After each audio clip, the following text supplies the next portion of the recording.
It's Mac the Guru. We back today. I'm breaking down the Nelly versus Ali and the St. Lunatics. And then the city, St. Louis, just hating on Nelly in general. Not everybody, but it's typically that range of 30s and 40s. They hate Nelly for some reason because Nelly didn't come and individually grab each one of them and bring them up. They hate on Nelly. Make sure you subscribe. Definitely like the video if you like anything I'm saying. But now let's start with Ali, because Ali is on the internet, and the way Ali talk, he wants you to think that he's the big writer behind Nelly. He's Nelly's ghostwriter. He's not. He's not Nelly's ghostwriter. Nelly is the best rapper in the St. Lunatics. He's the best artist, and he was the superstar. He the superstar. One of the top 5 selling hip hop artists of all time. And it ain't because of the St. Lunatics. It's because of him. If you go back and listen to, they got a video on YouTube called Give Me What You Got. Listen to it. It's Ali and Nelly, right? So it's clearly them two, they fighting for the top position of the St. Lunatics early. But if you listen to that song, you clearly see Nelly is the star. Like, Nelly verse is way better than Ali's. And the guy Cooter from New York, from Harlem, he seen that too. It's obvious. You just heard and you like, yeah, Nelly the star. And Ali has probably been bitter about that ever since. Because, he's right. He was the lead man at first. At first he was the lead man. But Nelly was just better. So Nelly ended up breaking and being a star. And Nelly pulled the St. Lunatics up and put them on. It's a video on YouTube. I might put it in the link, but definitely go watch the video. The title is Rappers Expose Nelly and St. Lunatics Are Punks. Now, in the video, Nelly has nothing to do with the video. They just put Nelly name in it so you can go click on it.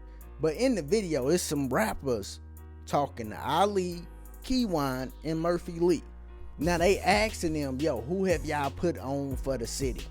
Keywan says, yo, Nelly technically put us on, so us three, Nelly put us on. And he's right. Nelly put them on. But Nelly also shined a bright light on the city. So what ended up happening, if we go back, a lot of people got looks because of Nelly in the city, right? So you got Jibs, you got Ebony Eyes, you got Chingy, Huey, Jaquan, the Slew Crew, even the battle rappers, right? Everybody's getting looks. Now in their head, I'm not saying these people not talented, you know what I'm saying? No, I would never say that, because these people was talented. It's a dude from the Slew Crew, Jamel Reese, he's still dope right now today. You know what I'm saying? Go look him up. So I'm not saying people not talented, right? But they got that look. Because what happens is, once Nelly gets on from a place that nobody has never been this big before, the outside executives and A&Rs and all these people, producers, they say, yo, St. Louis got some talent.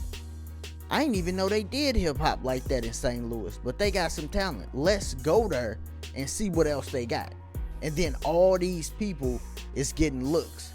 And in all these rappers' heads, they probably thinking, nah, I got this look just because of me. You know what I'm saying? I put the work in, and all that might be true, bruh. But you got the look because of Nelly. Honestly. Because after like that first 5-10 year period of them coming and looking, who else came out of St. Louis? All them, the battle rappers, the Young Ills, the Hitman Hollers, the Averbs, yeah, they came in. That was like 09, 08. Before that, you had Big Will. He was on 106 in Park. All that stuff had happened, and it's like stuff that happened not directly because of Nelly, but indirectly. You understand? Gave all them looks, but people don't see it like that. The next thing I'm gonna touch on is this writing situation. I might do a whole nother video on the writing situation just to break it down further. But what happens is you get one person, right, that blows up, whether that's 50 Cent, that's Drake, that's Nelly, that's Jay-Z, right? And he can have a crew of people, but now that he's blew up, it's so much other stuff they have to do besides just sit around all day and write raps. So they out being a star. They doing interviews, they doing other stuff, they touring, they moving around, but they still gotta produce. So they have people. This the same thing with Drake, right? They have people that go out, look for good producers, good work, and they'll bring it to them, reference tracks or whatever. They'll bring it to the top artist, and that top artist will decide if that's good. All right, I'm gonna use it. I'm gonna edit it a little bit, change the words. I might add some bars here if the verse ain't strong enough. I'm gonna add some ad libs and add a little bit to the song to contribute to the song to make it better, because they are the top writer. They just ain't got the time to. Same thing with Kanye West. They ain't got the time to just sit around all day and just make the best work. You know what I mean? So they do take from people like reference tracks, they use it, edit it, and put it out. That don't mean they can't write. That don't mean they don't know how to write, they can't write. Yes, they can write. They great writers. That's how they got to where they at. Go back to Snoop Dogg when he did the battle with DMX. He like, yo, I want to take it back to when I was a great MC, because when Snoop Dogg first started, he was writing his stuff. Then as time went on, he had other writers, and he still writes sometimes. He, pen some of his stuff, but he don't pen it all the time because he's just not in that mindset anymore of rapper. He's in the mindset of artist, superstar. That's how it happened with the writing. It's not that these dudes are the best writers. That's how they got to where they at. It's not like they can't write.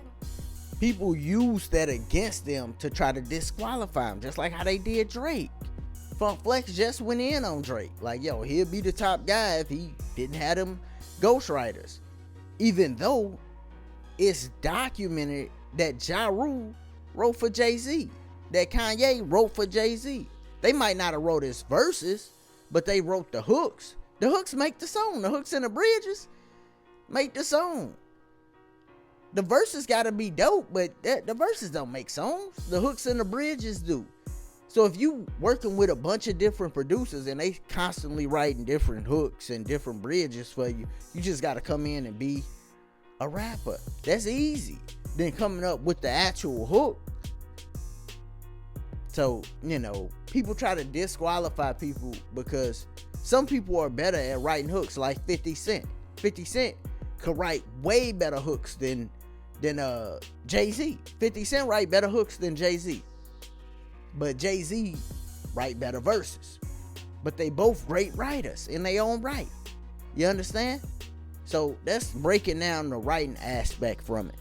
Now, what Nelly should be telling Ali right now is, boy, you made a Nelly. You saying you made a Nelly? Make another Nelly. Goddamn me. Now, recently, he went on Beehive Radio on ATL. It's on YouTube. And he finally told what the real issue was. It's a money problem, which we already kind of knew that, but he finally gave it up. Like, it's a money issue. Ali probably has ran into the same problem as Slowdown. This was the member with the mask. Back in like 2009, 2010, he was doing interviews. And on the interview, he said his problem was they stopped wanting to take him on tour, and he didn't have no money to keep up with his finances. And that's what happened. It ain't like these guys are broke, but they lifestyle is more than they actually making. So then they end up not being able to maintain that lifestyle, and then they want to lash out on Nelly. And that's what happened with Ali.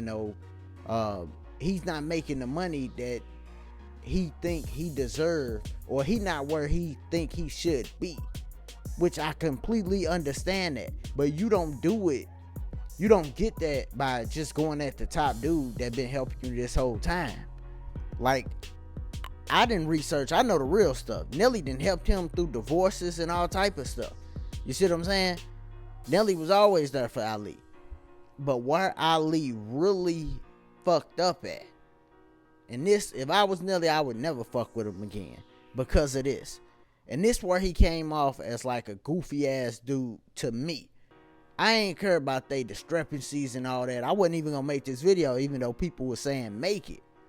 But when Ali went on his IG and tried to throw a rape on Nelly, you know what I'm saying? It made him look goofy and too, like, any way you want to take it. Because let's say Nelly didn't rape whoever, like, them charges he had, and Ali just throwing that rape case on him, right? Well, you a goofy ass dude for doing that. Now, hands down. You just throw a rape case because a dude, you want some more money? Like, come on, dog. And then let's say Nelly did do that, and you just hung around him all that time, but now you ain't getting no money. Now you want to say something? You a goofy ass dude no matter how, you know, it goes.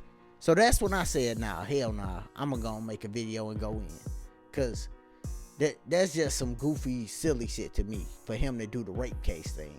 That was just like, he shouldn't have did that.